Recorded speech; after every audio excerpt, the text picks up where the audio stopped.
2 अक्टूबर को आप कुछ करने वाले हैं, कहा जा रहा है कि कुछ बड़ा होने वाला है, बिहार की राजनीति में एक मील का पत्थर साबित होगा 2 अक्टूबर का दिन, इस बार का 2 अक्टूबर। क्या कहेंगे 2 अक्टूबर को क्या होने वाला है? मैं जो कर रहा हूँ वो तो पिछले 2 साल से कर रहा हूँ। 2 अक्टूबर को उसका एक कुछ परिणाम आपको दिखेगा। 2 साल पहले जब मैंने पैदल चलना शुरू किया था तब ये कहा था कि पूरा बिहार घूमकर लोगों को जाकर उनसे बातचीत करके उनके बीच से लोगों को निकाल कर ऐसे लोग जो कि बिहार में एक नया बेहतर विकल्प बनाना चाहते हैं उनको इकट्ठा करके एक नया दल बनाया जाएगा।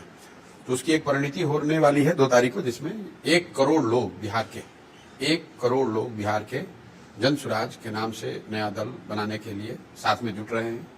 और वो लोग मिलकर अपने इस लोकतांत्रिक प्रक्रिया से बनने वाले दल के नेतृत्व का चुनाव करेंगे, इसके संविधान की चर्चा करेंगे, इसकी प्राथमिकताओं को तय करेंगे और इस दल को आगे कैसे चलाया जाएगा, कैसे बढ़ाया जाएगा, उन सारी बातों पर चर्चा होगी। तो you will see the birth of a new political party which will come in existence purely with democratic means. क्या नाम जन स्वराज ही होगा या कुछ और नाम भी आपने सोचा? नहीं, अभी चर्चा में है। जैसे कि आप देख रहे हैं कि मैं पिछले कुछ दिनों से जो लोग पहले से इस व्यवस्था में जुड़कर कुछ न कुछ जिम्मेवारी के पदों पर है उनसे मैं चर्चा कर रहा हूं। 2 बैठकें हुई हैं, 6 और बैठकें होनी बाकी हैं। तो उन सबसे चर्चा कर रहे हैं कि दल का नाम क्या होना चाहिए, इसमें जो नेतृत्व का चुनाव होना है वो कैसे होना चाहिए, उसमें कौन से लोग होने चाहिए, किस क्वालिफिकेशन के होने चाहिए, उनकी पृष्ठभूमि क्या होनी चाहिए, सारी बातें चर्चा हो रही है। दल का नाम भी उस चर्चा में शामिल है। आखिर जरूरत क्या आन पड़ी? तमाम अलग अलग विचारधारा के पार्टियों की रणनीति आप बनाते रहे, उसके बाद से अचानक आपने तमाम चीजें छोड़कर एक तरह से राजनीतिक रण में कूदने का मन बना लिया। आखिर जरूरत क्या आन पड़ी? प्रशांत किशोर नई पार्टी फॉर्म कर रहे हैं। जरूरत बिल्कुल स्पष्ट है। बिहार में यथास्थिति जो है वो सिर्फ राजनीतिक तौर पर नहीं है, सामाजिक, आर्थिक, शैक्षणिक सभी स्तरों पर बिहार में पिछले 30-35 सालों से यथास्थिति बनी हुई है। 1990 में जब लालू जी मुख्यमंत्री बने तो देश का सबसे गरीब और पिछड़ा राज्य था बिहार। 2005 में जब नीतीश कुमार मुख्यमंत्री बने तो भी देश का सबसे गरीब और पिछड़ा राज्य था बिहार। और आज 2024 में भी देश का सबसे गरीब और पिछड़ा राज्य है बिहार। तो ये स्थिति बदलनी चाहिए। अब इसको कौन बदलेगा, कौन इसको सुधार सकता है? तो मुझे जो मैं बात कह रहा हूं कि जिस राज्य को सारे दलों ने, सारे बड़े बड़े नेताओं ने, विचारकों ने, चिंतकों ने ये मानकर छोड़ दिया है कि भाई इसको नहीं सुधारा जा सकता है, बिहार को कोई नहीं सुधार सकता है, तो हमने ये संकल्प लिया है कि मैं इसी मिट्टी में मेरा जन्म हुआ है और इस मिट्टी का कर्ज है, मुझे वो प्रयास करना चाहिए कि बिहार के लोगों को एक साथ मिलाकर इस व्यवस्था को सुधारा जा सकता है। न सुधार पाने वाली जो छवि है उस बिहार को सुधारने का जो प्रयास है वो बिहार के लोगों के साथ मिलकर किया जा सकता है, इसीलिए अभियान कर रहे हैं। कोई रोडमैप है प्रशांत किशोर के पास इसको लेकर के बिहार विकसित राज्य के? भाई जो रोडमैप है वो तो हर दिन पिछले 2 वर्षों से रोडमैप सुबह से शाम तक कम से कम 5 से 7, 8, 9, 10 गांव में जाकर एक गांव में जाकर रोडमैप बना भी रहे हैं और जो रोडमैप बन रहा है उसको समझा भी रहे हैं। जब ये अभियान शुरू हुआ है तभी बताया गया है कि इसके जो 3 उद्देश्य हैं, एक जो कि बिहार की जनता को जाकर ये बताना कि कैसे वो अपने लिए एक नया विकल्प बनाकर अपने बच्चों की जिंदगी सुधार सकते हैं। दूसरा, बिहार के हर गांव, हर पंचायत के लिए, हर गांव तो नहीं लेकिन हर पंचायत के लिए 8,500 पंचायतों के लिए विकास की योजना बनाना, ताकि हर पंचायत को ये पता हो कि अगले 10 वर्ष में उनके एक पंचायत में पढ़ाई की व्यवस्था कैसे सुधरेगी, 800 से 1200 नए रोजगार के अवसर कैसे पैदा होंगे और वहां के खेती को, खाने वाली खेती को कमाने वाली खेती कैसे बनाई जाएगी। ये हर पंचायत का बना रहे हैं और बनाकर अभी जारी करेंगे बिहार। और ये भी हम लोग जारी करेंगे कि बिहार को अगले 10 वर्ष में देश के 10 सबसे अग्रणी राज्यों में कैसे शामिल कराया जाना है, उसका पूरा ब्लूप्रिंट जारी करेंगे। जब एक बार ब्लूप्रिंट जारी हो जाए तब उसको आप पढ़िए और पढ़ने के बाद जो आपके सवाल हैं वो कीजिए। सिर्फ ये नहीं कहेंगे कि बिहार में पलायन रोक देंगे, ये बताएंगे कि पलायन को कैसे रोकेंगे। सिर्फ ये नहीं कह रहे हैं कि हम शिक्षा सुधार देंगे, ये बता रहे हैं कि शिक्षा को कैसे सुधारेंगे। वो पूरा ब्लूप्रिंट जारी कर रहे हैं। आप उसको देखिए, उसको पढ़िए, समझिए, सवाल कीजिए, चर्चा कीजिए, अच्छा लगे तब उससे जुड़िए। आप तमाम लोगों की बात करते हैं, पिछड़ों की बात करते हैं, दलितों की बात करते हैं, हर समाज, हर तबके, हर जाति धर्म की बात करते हैं, लेकिन आपने एक अभी कुछ दिनों पहले बयान दिया था कि पार्टी में पहले दलितों, मुसलमानों, अति पिछड़ों, इस तरीके से आप उनको नेतृत्व का मौका देंगे। तो ऐसा नहीं लगता प्रशांत किशोर भी कहीं ना कहीं जात पात की राजनीति के रंग में रंग चुके हैं? बिल्कुल नहीं। जन स्वराज की जो मूल भावना है वो ये है कि हर समाज में काबिल लोग हैं और हर काबिल आदमी किसी न किसी समाज का है, किसी न किसी वर्ग, किसी जाति का है। तो अगर बनाने वाले की, बांटने वाले की नियत में खोट न हो तो ये बिल्कुल संभव है कि हर समाज को उनकी जनसंख्या, उनकी संख्या के हिसाब से भागीदारी, हिस्सेदारी दी जाए। लेकिन वो सिर्फ उनके जाति के आधार पर नहीं है, उनकी काबिलियत के आधार पर भी है। इस बात को ध्यान में रखिए। अगर कोई अति पिछड़ा समाज से नेतृत्व करने आता है तो वो इसलिए नहीं आ रहा है कि वो अति पिछड़ा समाज से है, वो इसलिए आएगा कि वो सबसे काबिल आदमी है जो अति पिछड़ा भी है। और जहां तक ये आपने बात कही कि इसका नेतृत्व करने में आपने जो बात करी, तो उसका हम लोगों ने, ये कोई मेरा व्यक्तिगत मत नहीं है, उसका एक फॉर्मूला हम लोगों ने दिया और उसका एक उदाहरण भी समाज से निकाला। समाज में मान लीजिए आपके 4 बच्चे हैं और आप संपत्ति का बंटवारा कर रहे हैं और एक बच्चा उसमें आपका दिव्यांग है। तो जब आप संपत्ति का बंटवारा करते हैं तो पिता होने के नाते आप समझते हैं कि सबको बराबर मिले, लेकिन जो बच्चा आपका दिव्यांग है आप ये सोचते हैं कि भाई इसको तो मैं सबसे पहले सुरक्षित कर दूं, क्योंकि अगर इसको दे भी दूंगा कुछ तो ये अपने से नहीं कर पाएगा, मुझे इसके लिए कुछ करना पड़ेगा। तो मैंने जनसुराज ने जो फॉर्मूला सामने रखा है कि नेतृत्व करने का अवसर जो समाज में सामाजिक, राजनीतिक, शैक्षणिक, आर्थिक तौर पर सबसे पीछे, उसको सबसे पहले मिले।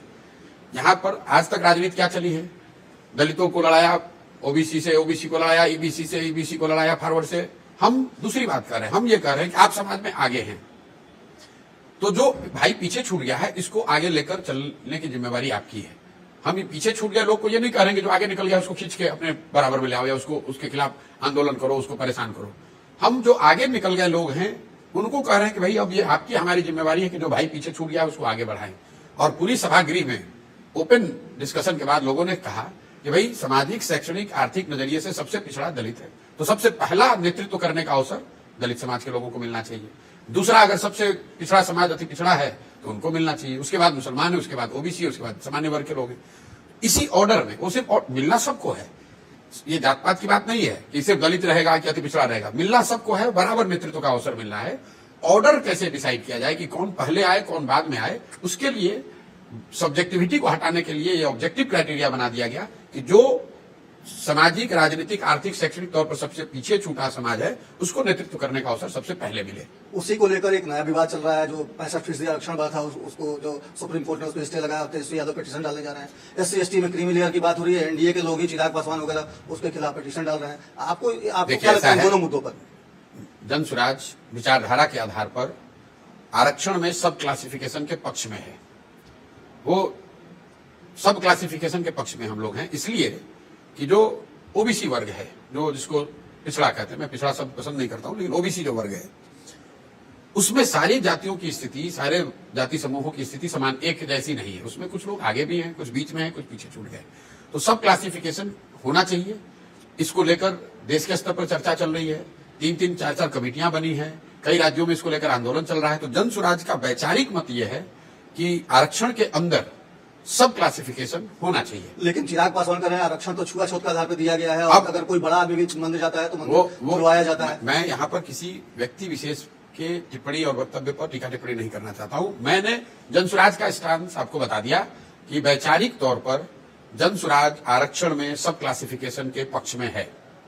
एक और बात, आप कहते हैं कि नीतीश कुमार को आप बहुत बढ़िया तरीके जानते हैं, कई ऐसे आपके बयान भी आए हैं। हम ये जानना चाहेंगे कि क्या कुछ आप जानते हैं, कुछ बताएं दर्शकों के लिए, ताकि वो भी अपने सीएम को जान सकें, क्योंकि आप कहते हैं कि आपसे बेहतर नीतीश कुमार कोई नहीं जानता।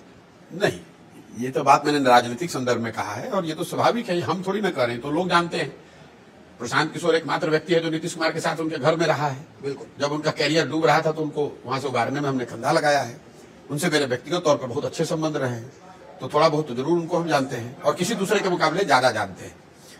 मैंने उसको उस संदर्भ में कहा था, सम्राट चौधरी के संदर्भ में, तो मैंने बताया कि भाई उनका तो उन्होंने मुरेठा में खुलवा दिया, तो राजनीतिक मिट्टी पलीत भी करा दी और फिर उनकी कुर्सी भी ले ली, उनको पता भी नहीं चला। तो जहां तक बिहार की जनता की बात है, तो जनता तो हमसे ज्यादा समझदार है, उनको मालूम है कि नीतीश कुमार को क्या देना है और क्या नहीं देना। लेकिन उनकी पार्टी के लोग कहते हैं कि प्रशांत किशोर आए तो नीतीश कुमार को 88 सीट से 71 सीट पर ला दिए 2015 में। 88 सीट तो नहीं था, उनको 117 सीट था। पार्टी के लोगों को अगर नहीं पता है, उनको 117 सीट था, लेकिन 117 विधायकों वाले जदयू को 2014 में 2 MP आया था। नीतीश, इतनी बुरी हालत हुई कि नीतीश जी को अपने पद से इस्तीफा देना पड़ा था। तो हम जदयू की जब मदद करने आए थे, तब जदयू कोई यहाँ बहुत बड़ा राजनीतिक फोर्स नहीं था। मांझी जी बन गए थे मुख्यमंत्री, जदयू के ज्यादा मंत्री विधायक सब भागकर मांझी जी के साथ चले गए थे और वो भाजपा के साथ उन्होंने गठबंधन किया था। खैर, वो तो बात इतिहास की हो गई। अगर जदयू के लोगों को ऐसा लगता है तो उनको लगने दीजिए, उससे क्या फर्क पड़ना है। 34-35 सालों से देखा जाए कि बिहार की राजनीति लालू और नीतीश कुमार के इर्द गिर्द ही घूमती है। ऐसी परिस्थिति में प्रशांत किशोर जनसुराज के साथ अपने आप को कहाँ फिट पाते हैं, कहाँ कैसे अपने आप को उसमें? जनता ने फिट किया हुआ है कि इस बार दोनों को अनफिट घोषित करना है, ये जनता ने तय कर लिया है। अभी क्या नीतीश कुमार से हो गया? हमें नाराजगी की बात नहीं है, पिता समान मानते थे। अरे भाई, नाराजगी की बात नहीं है। अभी रुपौली में उपचुनाव हुआ, उसमें लालू नीतीश का क्या हर्ष हुआ? कहाँ गए जातीय समीकरण? लोगों ने हरा दिया। बिहार में विकल्प के अभाव में जो राजनीतिक बंधुआ मजदूरी चल रही है, उससे जनता निकलने के लिए तैयार बैठी है, वो छटपटाहट है। और जैसे ही वो विकल्प दिखेगा, वो जनसुराज हो या कोई दूसरा हो, लोग उसको चुनेंगे। इन दोनों से तिलांजलि चाहते हैं। बीजेपी विकल्प नहीं हो सकती बिहार में। बीजेपी तो यहाँ है ही नहीं। बीजेपी तो पिछलग्गू पार्टी है जदयू की। बीजेपी का तो कभी कोई नेतृत्व रहा नहीं है। बीजेपी के अभी अध्यक्ष बने हैं दिलीप जायसवाल जी। आप पत्रकार हैं, आप मुझे बताइए बिहार का 10 ऐसा गांव जहां दिलीप जायसवाल खड़ा हो जाए तो लोग पहचान के बता दें कि यही है दिलीप जायसवाल। कोई जानता है? बोलिए, आप बोलिए। आप ज्यादा जानते हैं। बिल्कुल। अरे दिलीप जायसवाल को 10 गांव में पहचानने वाले लोग कि भैया ये दिलीप जायसवाल हैं, कोई है? जब सुशील मोदी जी थे तो जरूर उनकी छवि पूरे बिहार में कम से कम अच्छा खराब जो भी है लोग उनको जानते थे। आज तो कोई जानता नहीं है।